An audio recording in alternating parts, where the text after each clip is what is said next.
नमस्कार, आप सभी का स्वागत है Envira online school YouTube channel पर। जो छात्र हित को ध्यान में रखते हुए कक्षा पहली से लेकर 12वीं तक के दोनों ही माध्यम, हिंदी माध्यम और अंग्रेजी माध्यम में सभी विषयों के, सभी कक्षाओं के सभी विषयों के वीडियो अपलोड कर रहा है और ये निःशुल्क शिक्षा प्रदान कर रहा है। तो आप इसमें अपना थोड़ा सा सहयोग जरूर कीजिए। यदि आप इस चैनल पे नए हैं तो आप सबसे पहले सब्सक्राइब कर लीजिए ताकि आपको नए आने वाले सारे वीडियोस आपको जल्दी से उपलब्ध हो सके और आप आसानी से उसका लाभ उठा सके। यदि आप वीडियो को लाइक करते हैं, यदि आपको अच्छा लगता है तो आप कमेंट कीजिए, शेयर कीजिए और उन तक जरूर पहुंचाइए जिनको इन विषयों की या इन सब्जेक्ट्स को पढ़ने की बहुत ज़्यादा आवश्यकता है। तो आज इसी की कड़ी में हम पढ़ते हैं कक्षा 12th। कक्षा 12th का अनिवार्य हिंदी, कक्षा 12th के अनिवार्य हिंदी की प्रमुख आधार पुस्तक है सृजन का 5वां अध्याय, अध्याय संख्या 5, वीर रस के कवित्व भूषण के द्वारा रचित छंद है। कवित्व का क्या अर्थ है यहाँ? कवित्व क्या है? एक प्रकार का छंद है। तो भूषण के द्वारा रचित वीर रस से ओत प्रोत कवित्व छंद हम इस अध्याय में या इस वीडियो में हम आज पढ़ेंगे। तो हम पहले इनका थोड़ा परिचय जान लेते हैं। वीर रस के सिद्ध कवि या रीतिकाल की, ये थे तो रीतिकाल के कवि, लेकिन श्रृंगार प्रधान काव्य की जगह इन्होंने क्या लिखा है? वीर रस की प्रबल, वीर रस से ओत प्रोत रचनाएं लिखी हैं। तो श्रृंगार प्रधान यानी प्रेम सौंदर्य से हटकर इन्होंने वीर रस को, उत्साह जोश भर देने वाले काव्य की इन्होंने रचना की है। तो इनका जन्म हुआ है, वीर रस की धारा बहाने वाले कवि भूषण का जन्म हुआ है सन 1613 ईस्वी में उत्तर प्रदेश में कानपुर के तिकवापुर गांव में माना जाता है। इनके पिता का नाम था रत्नाकर त्रिपाठी। इनका मूल नाम वैसे तो घनश्याम था, लेकिन और भूषण क्या है? इनकी उपाधि है। इन्हें छत्रपति शिवाजी या छत्रसाल महाराज के दरबार में विशेष सम्मान भी इनको प्राप्त हुआ था। इन दोनों ने तो ये जिनके दरबारी कवि थे यानी शिवाजी के और छत्रसाल महाराज के इनके दरबार में थे, तो उन्होंने इन दोनों का ही, छत्रपति शिवाजी और छत्रसाल महाराज, इन दोनों की दानशीलता और इनके पराक्रम और वीरता का इन्होंने बड़ा चढ़ाकर उल्लेख किया है, अतिशयोक्तिपूर्ण वर्णन किया है। ठीक है। फिर इनका देहावसान हो गया था करीब 1715 ईस्वी में, ये मृत्यु को प्राप्त हो गए थे। ठीक है। इनकी रचनाओं में प्रमुख रूप से इनकी रचनाएं कौन कौन सी आती हैं? शिवराज भूषण, छत्रसाल दशक, शिवा बावनी, भूषण हजारा, भूषण उल्लास, ये इनकी प्रमुख रचनाएं, जिसमें सबसे अधिक प्रसिद्ध रचना मानी जाती है शिवराज भूषण। भूषण की रचनाओं में राष्ट्रीयता की भावना, वीरता के उद्गार और ओज गुण का वैशिष्ट्य दिखाई देता है। इनकी वाणी देशवासियों के लिए आज भी प्रेरणा का स्रोत है, यानी आज भी देशवासियों में उत्साह का संचार करती है। ठीक है। इसके अलावा ये अलंकार प्रिय कवि माने जाते हैं। अतिशयोक्ति अलंकार, श्लेष अलंकार, यमक अलंकार आदि का इन्होंने प्रयोग किया है। और इसके अलावा कविराज भूषण अपने शिवाजी को ही क्या बता देते हैं? साक्षात सृष्टि का पालनहार इनको बता देते हैं। ठीक है। प्रस्तुत जो पाठ दिया हुआ है इसमें भूषण के, कवि भूषण द्वारा रचित 5 कवित्व लिए गए हैं। पहले कवित्व में शिवाजी के युद्ध के प्रस्थान करते समय जो संसार भर में खलबली मचती है, या धूल के गर्द में जो सूर्य तारे जैसा दिखता है और समुद्र थाली में रखे पारे के समान प्रतीत होने लगता है, यह पहले छंद में बताया है। और दूसरे छंद में औरंगजेब के दरबार में जब समुचित यानी जब उनको उचित स्थान नहीं मिलता है, तो क्रोध से उबलते शिवाजी के रौद्र लाल मुख को देखकर औरंगजेब के मुख के काला होने की और औरंगजेब के सिपाहियों के मुख के भय से पीला पड़ने का वर्णन बताया है। फिर तीसरे छंद में कि शेषनाग, विधाता और यमराज तो क्या करते हैं, इन सभी के दायित्वों, ये तो केवल नाम मात्र के हैं, इनके दायित्वों का असल में पालन कौन कर रहा है, कवि के राजा शिवाजी। शिवाजी का शत्रुओं पर आधिपत्य ऐसा है जैसा इंद्र का जंबासुर पर, बड़वानल यानी समुद्र में लगने वाली आग का सागर पर, राम का रावण पर, वायु का बादलों पर, शंकर का कामदेव पर, परशुराम का सहस्त्रबाहु पर, दावा अग्नि जंगलों में लगने वाली आग का वृक्षों पर, चीते का मृगों के समूह पर, शेर का हाथियों पर, प्रकाश का अंधेरे पर, श्री कृष्ण का कंस पर है। इस प्रकार यहाँ पूरे में क्या बताया है, उपमा अलंकार। ठीक है। फिर अंतिम छंद वो क्या करते हैं कि शिवाजी की तुलना उन्होंने गरुड़, सिंह, इंद्र, बाज एवं सूर्य से की है, और कवि ऐसा मानता है कि सूर्य के समान नवखंड भूमंडल पर सर्वत्र यदि किसी का वर्चस्व है तो वो एकमात्र शिवाजी का ही वर्चस्व माना जाता है।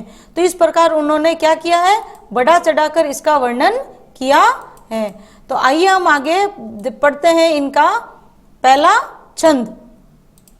पहले छंद में क्या दिया गया है वो हम जान लेते हैं। देखिए यहाँ पे कवि क्या कहना चाहते हैं कि साज चतुरंग सेन अंग में उमंग धारी, क्या धारी, उमंग धरकर। तो पहले इसका प्रसंग जान लेते हैं। ये है आपके पहला कवित, पहला छंद है ये, और ये छंद कौन सा है, कवित।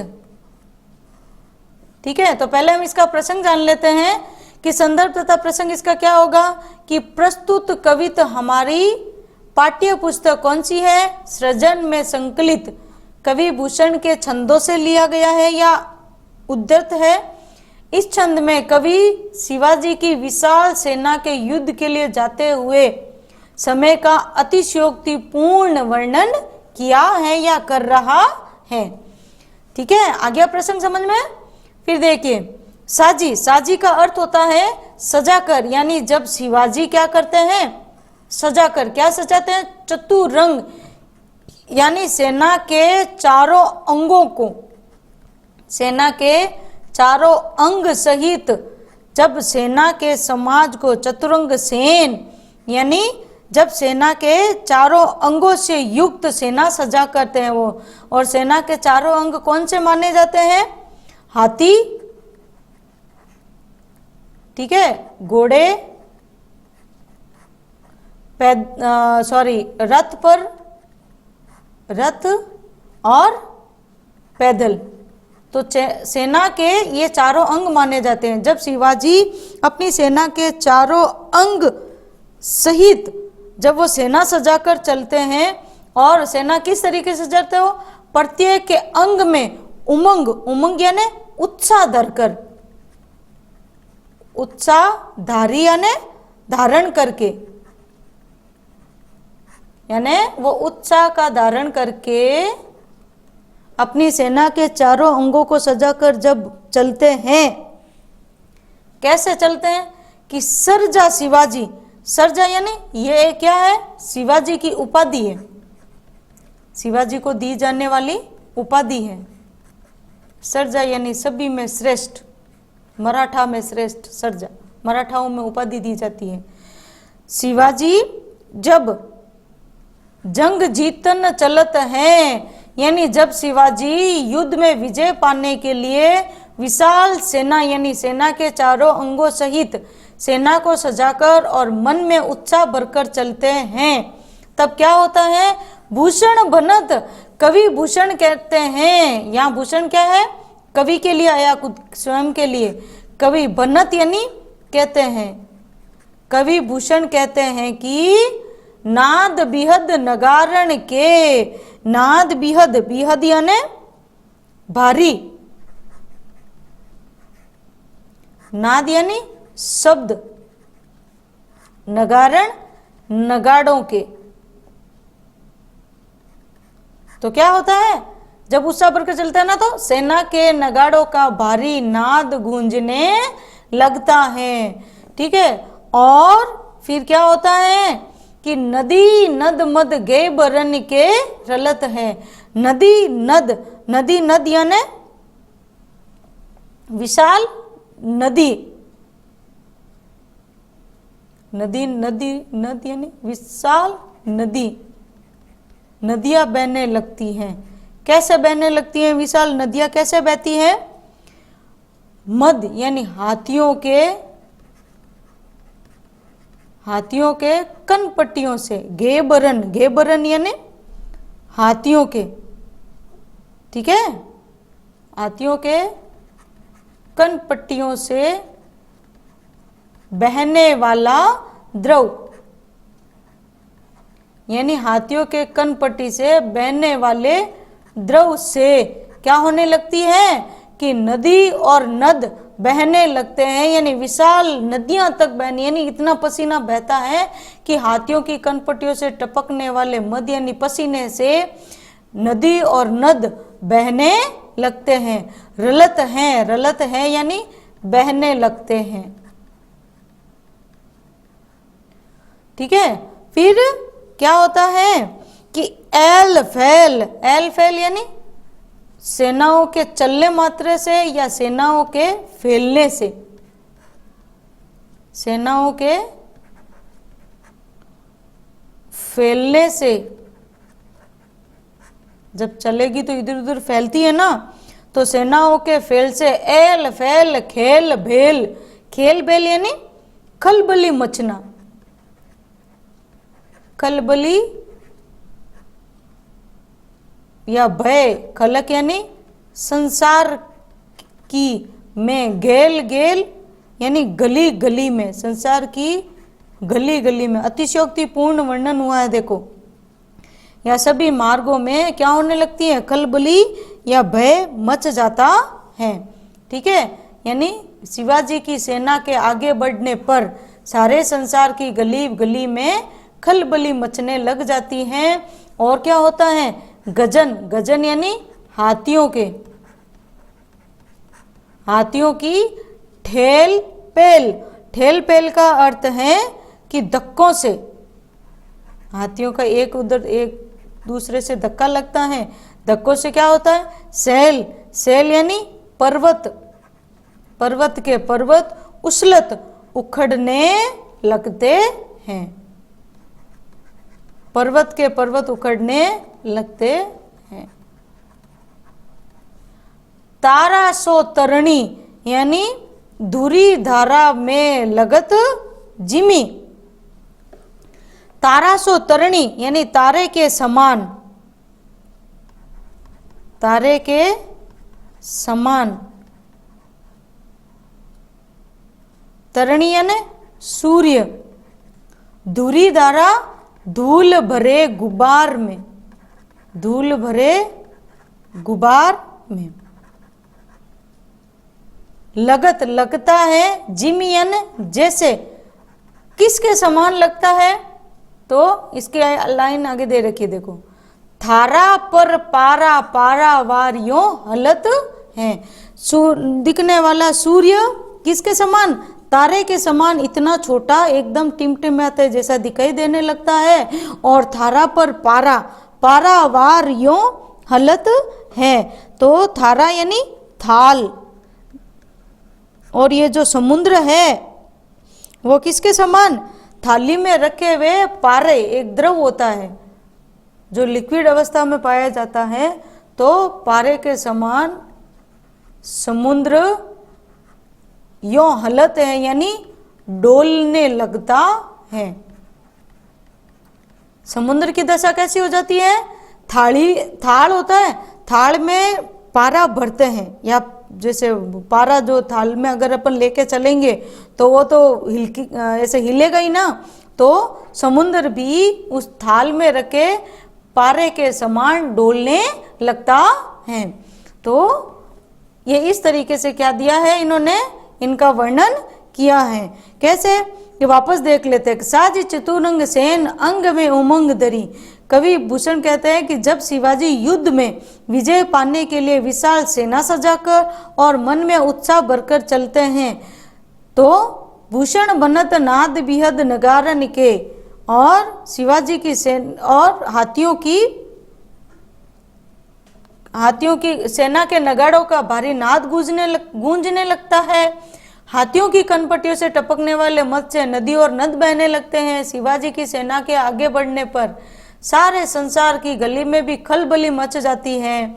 सेना के असंख्य हाथियों के धक्कों से पर्वत भी उखड़ने लगते हैं। विशाल सेना के चलने से उड़ने वाली धूल से सूर्य भी कैसा लग रहा है, तारा सो तरणी, यानी एक तारे के जैसा टिमटिमाता दिखाई देने लगता है। और जब धरती हिलेगी तो समुद्र भी डोलेगा। तो समुद्र भी इस प्रकार डोलने लगता है जैसे थाल में रखा पारा थाल को लेकर चलने पर इधर उधर डोलता है, वैसे ही समुद्र डोलने लगा है। तो इस पूरे छंद में क्या है, पूरे छंद में शिवाजी के पराक्रम का या रण क्षेत्र के प्रस्थान का, देखो विशेष में जब हम लिखेंगे तो इस तरीके से लिखेंगे कि दृश्य को अतिशयोक्तिपूर्ण वर्णन शैली में किसका, रण क्षेत्र के प्रस्थान का कवि ने वर्णन किया है। शब्द चयन ओज शैली को उभारने वाला है। एल फेल गेल फेल यानी नाद सौंदर्य यानी ध्वन्यात्मक शब्दों का प्रयोग। कैसे, ध्वन्यात्मक शब्दों का प्रयोग। ध्वन्यात्मक शब्द कैसे होते हैं कि जैसे नाद, ये कैसा है, जैसे शब्द को बोलते ही एक ध्वनि का एहसास होता है, ठीक है। एल फेल खेल बेल ठेल फेल ये सब क्या है, ध्वन्यात्मक शब्द कहलाते हैं। फिर अलंकार बताएं, देखो एल फेल और सेल उसलत में अनुप्रास अलंकार है। वहीं तारा सो तरणी धुरी धारा में लगत जिमी, इसमें कौन सा है, उपमा अलंकार है। और धरा पर यानी और वो किसके, समुद्र की तुलना किससे की है, थाल पर रखे पारे के डोलने के साथ की है, तो यहाँ पे उपमा अलंकार है, ठीक है। और इस पूरे छंद में वीर रस से ओतप्रोत रचना है। इसका भाव क्या होगा, उत्साह भाव से ओतप्रोत रचना है।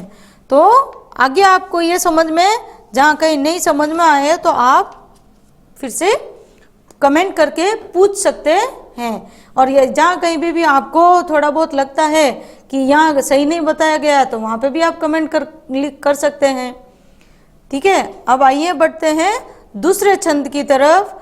दूसरे छंद में क्या बताया गया है, तो दूसरे छंद का प्रसंग, पहले प्रसंग जान लेते हैं। प्रसंग से हमें पता चल जाता है कि इसमें क्या बताया गया है कि प्रस्तुत कवित छंद में क्या है, औरंगजेब द्वारा जब शिवाजी को उचित सम्मान नहीं दिया गया था तो उनके क्रोधित होने पर जो औरंगजेब और उनके सैनिकों का जो हाव भाव हुआ था उसका वर्णन किया गया है। तो कैसे कि सबन यानी औरंगजेब द्वारा उचित सम्मान का उनको आश्वासन पहले दिया गया था, और जब शिवाजी औरंगजेब के दरबार में जब पहुंचे और अपनी वीरता और प्रभाव के कारण जो शिवाजी सबन यानी सबसे ऊपर, सबन यानी सबन के ऊपर ही ठाडो रहीबे के जोग, यानी जो सबसे ऊपर, ठाडो यानी खड़े रहने के, जोग यानी योग्य थे। ताही यानी उनको यहाँ किसके लिए आया, शिवाजी को खरो कियो यानी खड़ा किया। कहाँ खड़ा किया, 6000 के नियरे। 6000 यानी जो बादशाह के द्वारा जो दरबार में सबसे छोटा पद होता है, वो सबसे छोटा पद नियरे, उनके पास में जब शिवाजी को खड़ा किया। यानी अपमानित करते हुए जब 6000 मनसबदारों के पास शिवाजी को खड़ा किया तो शिवाजी को बहुत अधिक गुस्सा आ जाता है। जानी गैर मिसिल, जानी यानी तो इसको शिवाजी ने क्या समझा, अपना अपमान, जानी यानी समझना, गैर मिसिल यानी बराबर नहीं देने के कारण, बराबरी नहीं या अपमान समझकर, तो इसको इन्होंने कैसे समझा, अपमान या अनुचित। तो इसको अनुचित जानकर गुस्सीले यानी थोड़े स्वभाव से क्रोधी, गुस्साधारी मन, उन्होंने अपने मन में बहुत अधिक गुस्सा यानी क्रोध धारण कर लिया। यानी इससे अत्यंत अनुचित और अपमानजनक मानते हुए या समझते हुए स्वाभिमानी और क्रोधी शिवाजी के मन में क्या आ गया, बड़ा रोष छा गया, यानी उनको क्रोध आ गया। तो उन्होंने क्या किया, इतना क्रोध आया कि कीनो न सलाम न वचन बोले सियरे, तो उन्होंने ना तो औरंगजेब को सम्मान दिया और ना ही वचन बोले सियरे, ना ही कोई उनको सुहावने या सम्माननीय शब्द बोले। ठीक है, यानी उन्होंने न तो क्या किया, औरंगजेब को सलाम किया और न ही नम्र शब्दों में अपना विरोध प्रकट किया। ठीक है, जब अपना अपमान किए जाने से यानी भूषण बनद, कवि भूषण कहते हैं कि महावीर बलकन लाग्यो, अब महावीर बलकन लाग्यो यानी अब शिवाजी धीरे धीरे रौद्र रूप लेने लगे, यानी उत्तेजित होने लगे, उग्र होने लगे। खड़े खड़े वो वहां क्या होने लगे, धीरे धीरे उत्तेजित होने लगे, क्रोधित होने लगे। शिवाजी उत्तेजित होने लगे और उनका क्रोध से सारी पातशाही के उड़ाए गए जियरे। सारी पातशाही यहाँ किसके लिए आया है, दरबारी लोग या औरंगजेब की सेना के लिए। दरबारी लोग, सारे दरबारी लोगों के उड़ाए गए जियरे यानी उड़ गए, उड़ने लगे, उनके तोते उड़ने लगे, ऐसे बोलते हैं ना, तो मुहावरा शब्द है यहाँ पे। जियरे यानी प्राण, वो उनके प्राण उड़ने लगे। तमकते लाल मुख शिवा को, तमक यानी क्रोध से भरा, तमकते लाल क्रोध से या आक्रोश से भरा, लाल मुख शिवा को निरखी भये यानी देख कर, शिवाजी के क्रोध से भरे लाल मुख को और रौद्र रूप को देख कर, श्याह मुख नौरंग, नौरंग कौन, औरंगजेब, नौरंगिया कौन है, औरंगजेब। ठीक है,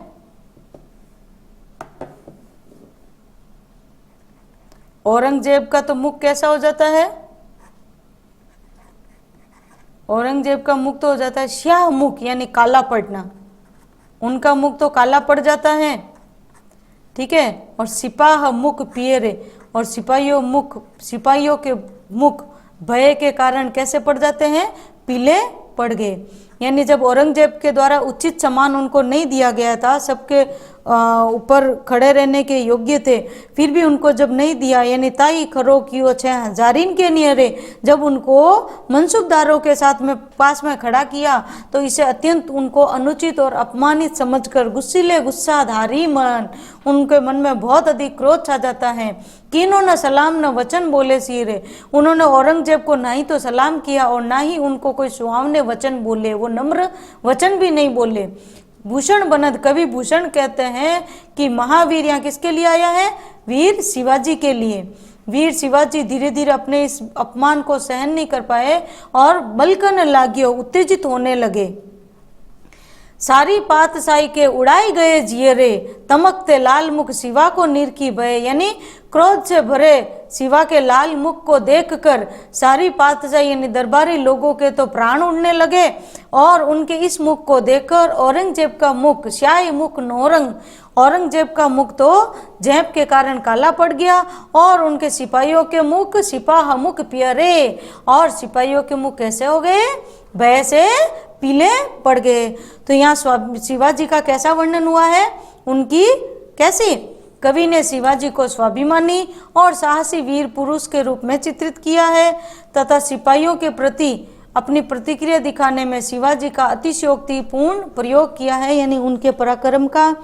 और यहाँ भाषा में उर्दू शब्द शैली का प्रयोग करने से इसकी जो छंद की जो शैली है या जो छंद में चमत्कार आया है वो इन शब्दों के कारण आया, जैसे गैर मिसिल, गुस्सा, सलाम, तमक, सिया, सिपा, ये।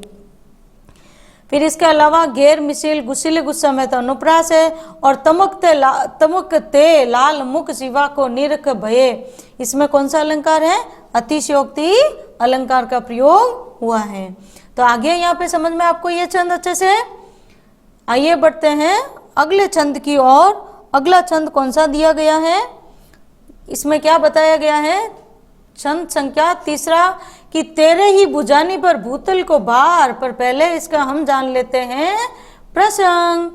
तो इसका प्रसंग क्या है? अब यहाँ पे कवि भूषण ने क्या बता दिया अपने राजा को।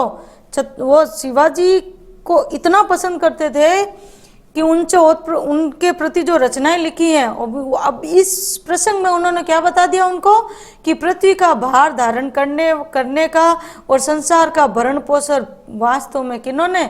शिवाजी ने ही ले रखा है। शेष नागन दिग्गजन ईश्वरन, ये तो केवल क्या है?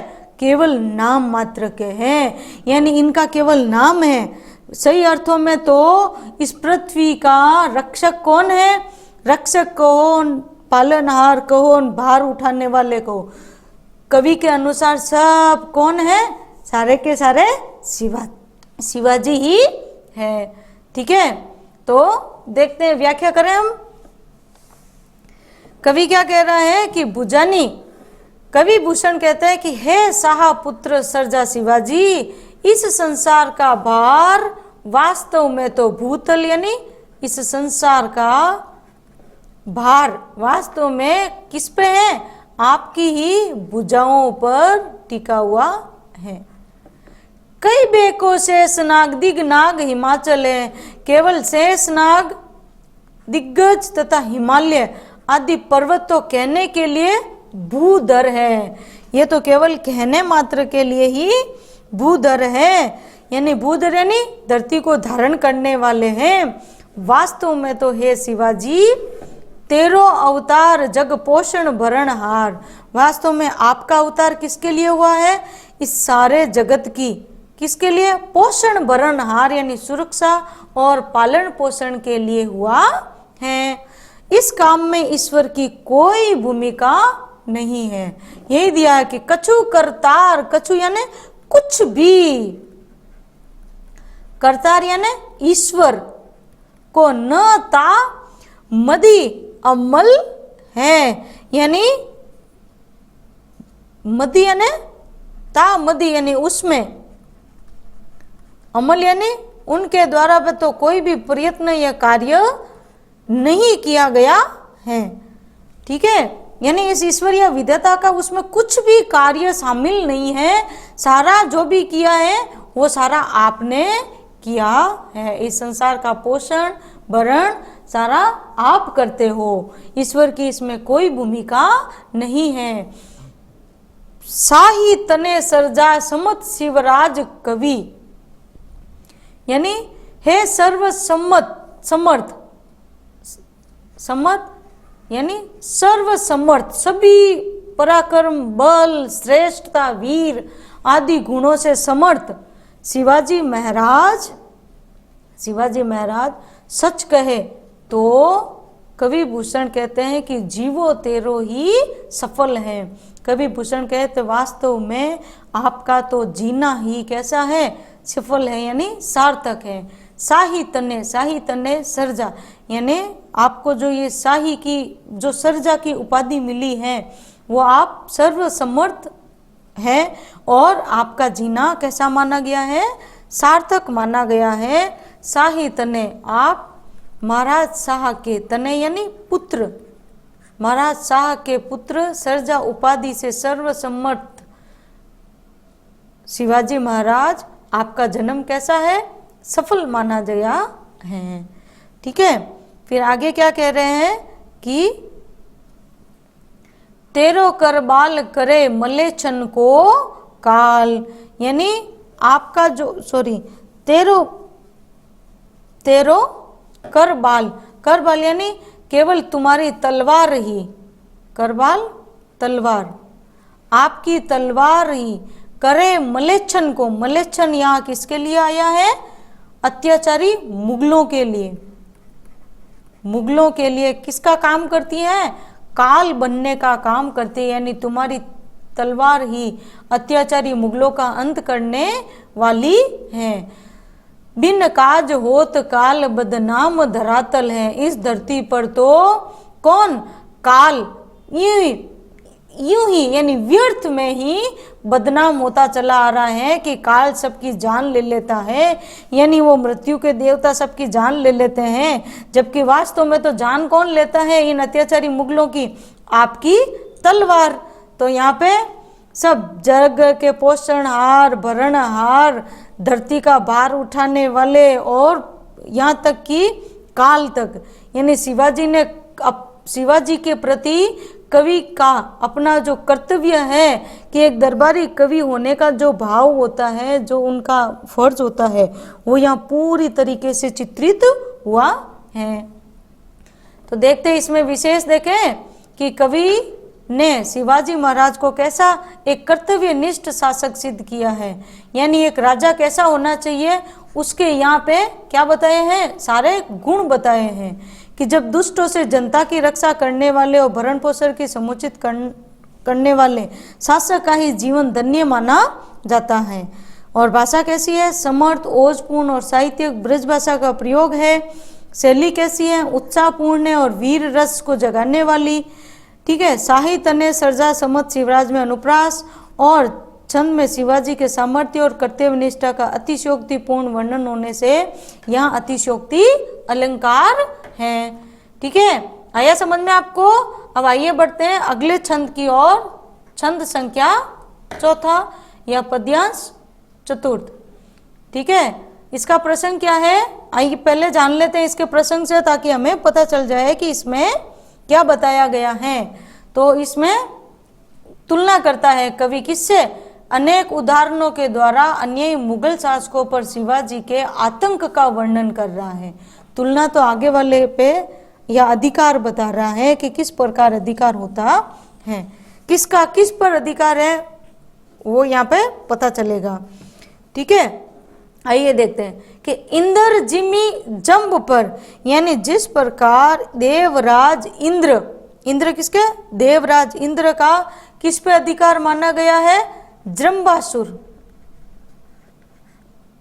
जंबासुर एक प्रकार का एक वो दैत्य था जिसका इंद्र ने वध किया था। ठीक है, तो जिस प्रकार जंबासुर पर इंद्र का क्या है? आतंक है या अधिकार है या आधिपत्य प्रसिद्ध है।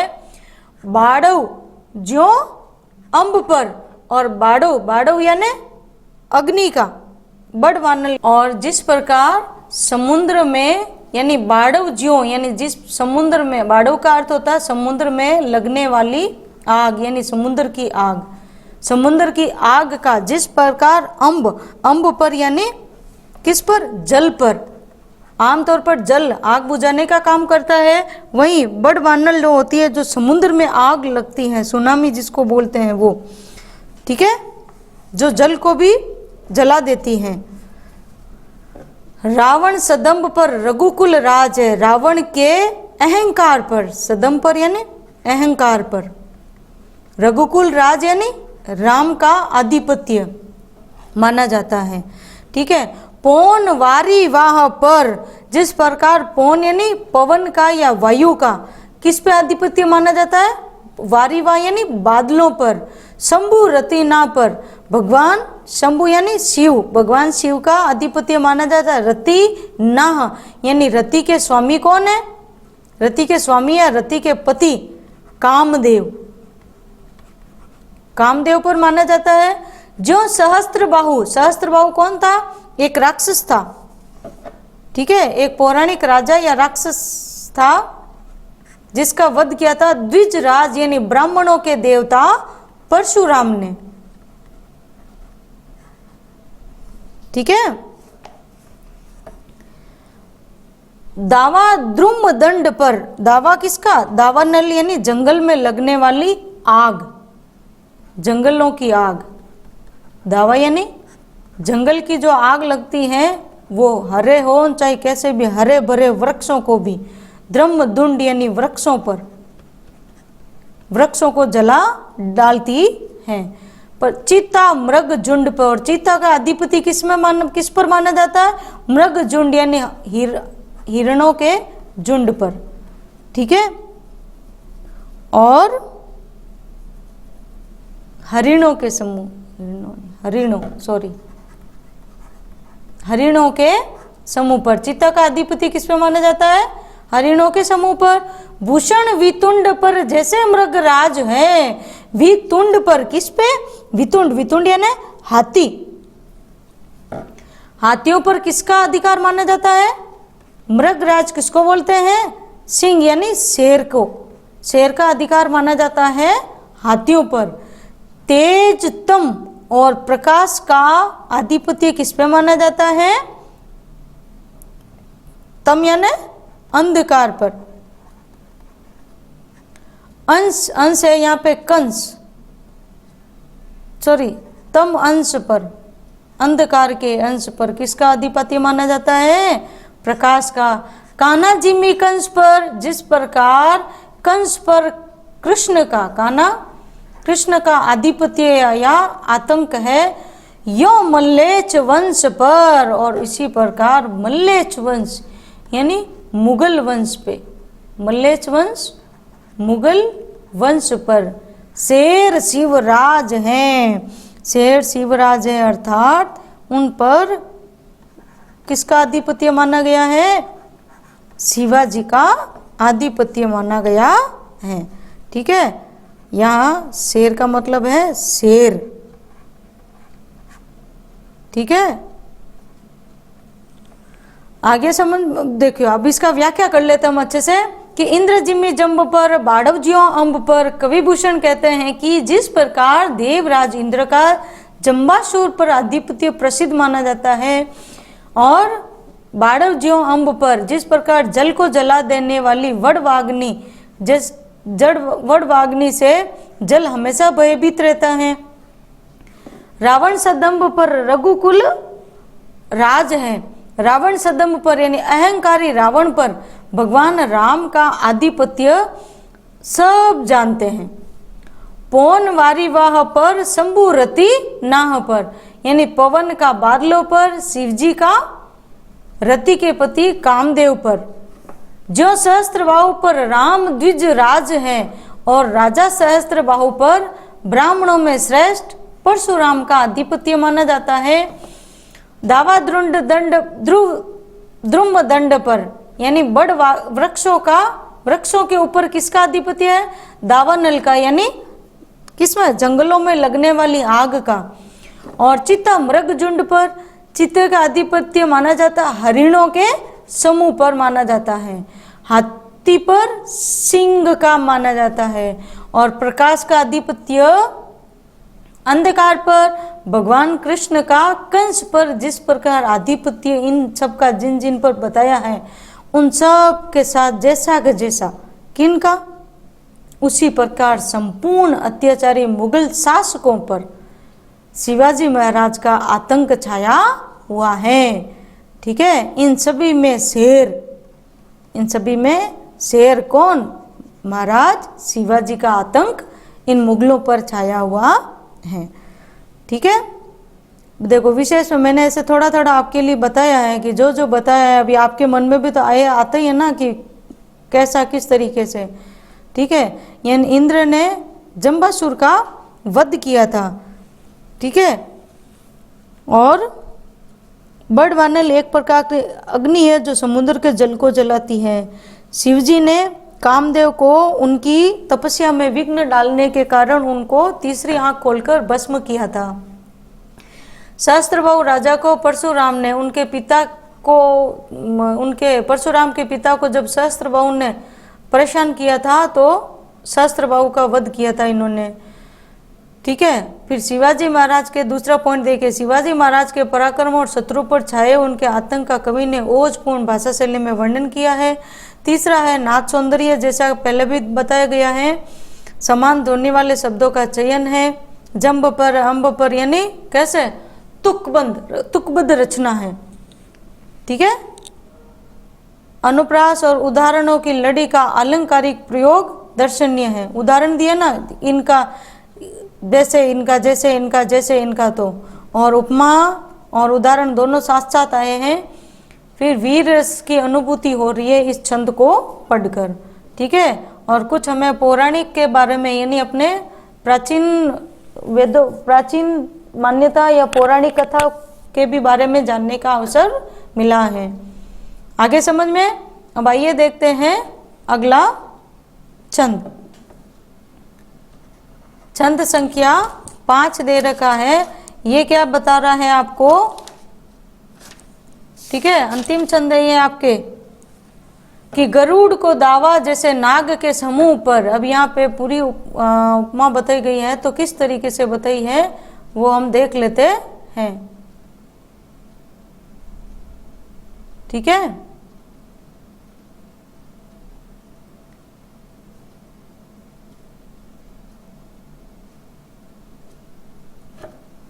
गरुड़ को दावा जैसे, यानी प्रसंग दिया है आपके, यहाँ थोड़ी मिस्टेक हो गई है, यहाँ पे व्याख्या नहीं आई है, कोई इशू नहीं है। मैं आपको पीडीएफ में अपलोड करवा दूंगी, पीडीएफ लिंक दे दूंगी, तो वहाँ से आप अपलोड कर लीजिएगा। अब थोड़ी थोड़ी टेक्निक की एरर है तो वो थोड़े रह जाते हैं, तो यहाँ मैं क्षमा चाहती हूँ। तो मैं वैसे समझा देती हूँ, आप अपनी नोटबुक साथ में लेके बैठिएगा, जैसा जैसा बोलती हूँ आप लिख सकते हो। पहले हम इसका प्रसंग जान लेते हैं कि प्रस्तुत छंद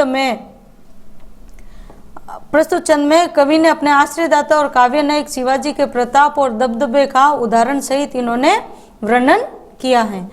ठीक है। तो कैसे वर्णन किया है कि आइए देखते हैं कि गरुड़ को दावा जैसे नाग के समूह पर, जिस प्रकार गरुड़ कौन, पक्षियों का राजा और सर्पों का शत्रु, जैसे नाग के समूह पर, यानी सर्पों पर किसका दावा, यानी किसका आतंक माना जाता है? गरुड़ का। ठीक है। जिस प्रकार सर्पों के बेरी बलशाली गरुड़ का सर्पों पर प्रभुत्व और जो आतंक है, जो दबदबा है गरुड़ का सांपों पर, दावा नागजूह पर सिर ताज को, और जिस प्रकार हाथियों के झुंड पर, नागजूह यानी हाथियों का झुंड, वहां वितुंड का भी मतलब यही होता है, और यहाँ नागजूह का भी मतलब होता है हाथियों का झुंड। हाथियों के झुंड पर, यानी हाथियों के समूह पर, हाथी समूह में होते हैं, फिर भी उनके ऊपर किसका, सिंह सिर ताज को, यानी सरताज, यानी सबसे अधिक शक्तिशाली कौन है? शेर। सबसे अधिक शक्तिशाली सिंह यानी शेर। शेर का आतंक यानी दबदबा हमेशा रहता है हाथियों पर, वो कितना विशाल होता है फिर भी। दावा पुरहूत को पहारण के कुल पर, पुरहूत है इंद्र, राजा इंद्र के लिए आया पुरहूत। ठीक है।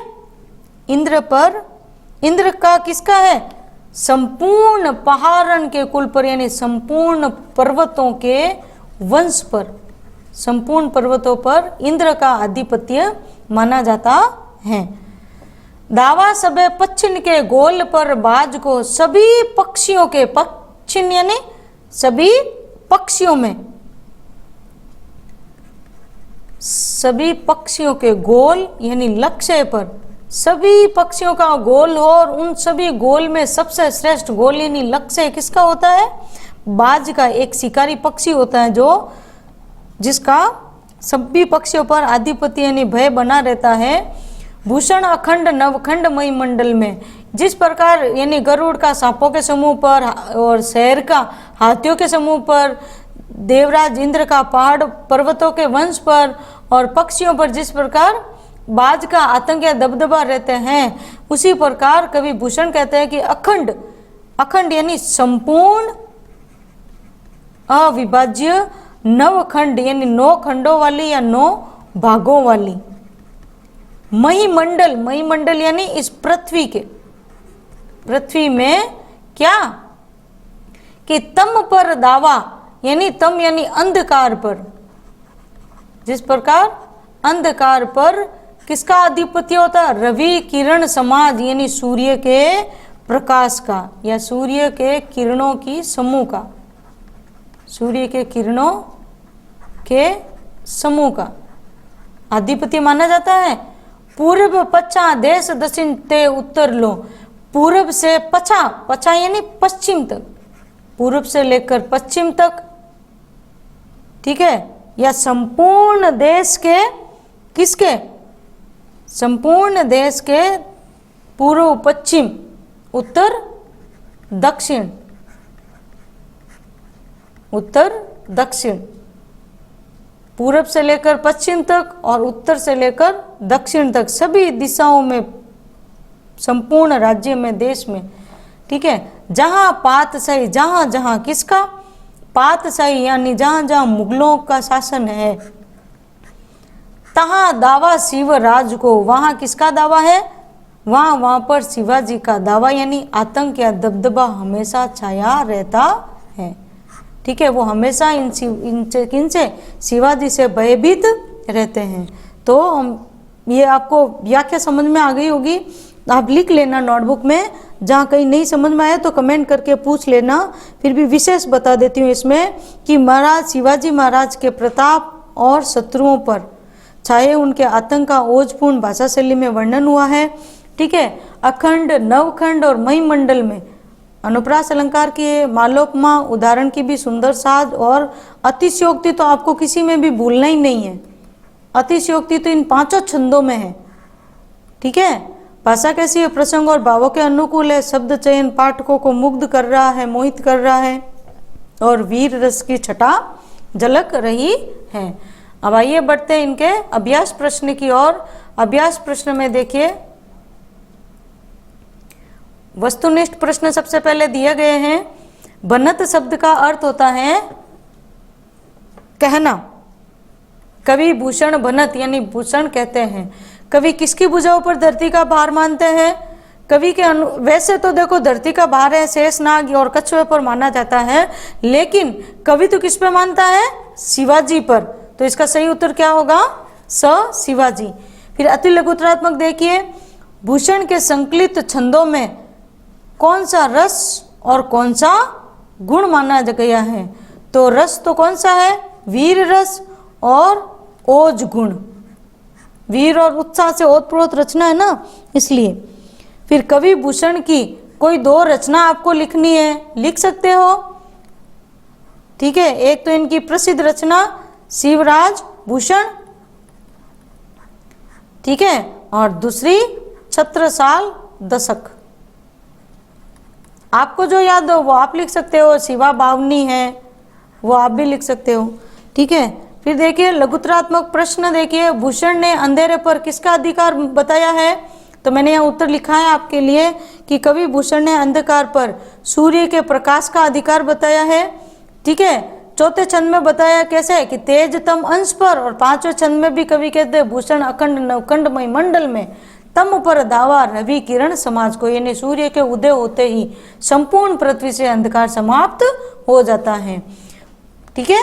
प्रश्न संख्या दूसरा देखिए, सहस्त्रबाहु पर किसने विजय प्राप्त की थी? कि सहस्त्रबाहु पर परशुराम के पिता कौन थे? महर्षि जमदग्नि। बहुत ही तपस्वी और अतिथि का वो बहुत अच्छा स्वागत सत्कार करते थे। और एक बार प्रतापी राजा सहस्त्रबाहु उनके जब आश्रम पर आए और उनके साथ उनकी सेना भी थी, तो ऋषि जमदग्नि के पास में एक देवीय गाय थी, जिसको कामधेनु गाय भी कहा जाता है, सभी इच्छाओं की पूर्ति करने वाली। तो उसके प्रभाव से ऋषि ने क्या किया था? राजा का और उनकी संपूर्ण सेना का यथोचित उनका आतिथ्य उनको आतिथ्य प्रदान किया था। तो राजा गाय के प्रभाव को देखकर राजा के मन में लालच आ गया और उन्होंने ऋषि से वो गाय मांगी, और ऋषि ने जब मना कर दिया तो बलपूर्वक गाय को ले गया। तो इस प्रकार जो सहस्त्रबाहु लेके गया तो परशुराम जी को ऐसा लगा कि इन्होंने मेरे पिता का अपमान किया है, तो उन्होंने उनका युद्ध में संहार कर दिया। ठीक है। प्रश्न तीसरा, वितुंड पर यानी हाथियों पर किसका अधिकार होता है? हाथियों पर सारे पशुओं का राजा कहा जाता है। किसको? सिंह को। उनके पराक्रम के सामने किसी भी पशु को टिक पाना संभव नहीं होता। ठीक है। हाथी लंबी सूंड वाला होता है, विशालकाय होता है, बलशाली होता है, लेकिन जब सिंह उसके ऊपर आक्रमण करता है तो वह विशालकाय सूंड भी उसके सामना नहीं कर पाती हैं। इसीलिए कवि भूषण ने सिंह का दावा वितुंड पर बताया है। फिर निबंधात्मक प्रश्न देके मैंने यहाँ उत्तर दे दिया है आपके कि भूषण वीर रस के कवि, आपको यहाँ अच्छे से बताना है। तो पहले काव्यांश में जो तो बताए हैं कि चतुरंगिणी सेना जब सजाकर चलते हैं तो वहां पंक्ति लिख के भी कर सकते हो। ठीक है। उद्दीपन बनाकर दूसरा दृश्य, जब वीर शिवा अहंकारी औरंगजेब के दरबार में जब उपस्थित होता है तो आप शिवाजी को नीचा दिखाने के लिए जब उन्होंने कर दिया तो वह पंक्तियां लिख लिख के आप लिख सकते हो, तो और भी ज्यादा अच्छा प्रभाव जाएगा आपके।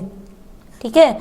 भाव मैंने यानी पंक्तियां शब्दबद्ध मैंने यहाँ कर दिया और काव्य रूप आप लिख के फिर इसका ये लिखिएगा आप, तो आप अच्छा इंप्रेशन जाएगा जांचकर्ता पे। ठीक है। तो इस तरीके से मैंने आपके ये पूरा उत्तर दिया है, आप यहाँ से नोट कर सकते हो। और जो सप्रसंग व्याख्याएं दी हैं कि तेरे ही भुजानीन इंद्रजिम जम पर, प्रसंग व्याख्याएं आप वीडियो में अपलोड की हुई है, वो आप वहाँ से देख सकते हो। साथ में बने रहने के लिए और वीडियो को पूरा देखने के लिए आपका बहुत बहुत धन्यवाद और आभार। और आपसे थोड़े से सहयोग की आशा रखते हैं कि आप इस वीडियो को, यदि आपको ये वीडियो पसंद आया है तो आप औरों तक जरूर पहुंचाइए। साथ में बने रहिए। धन्यवाद।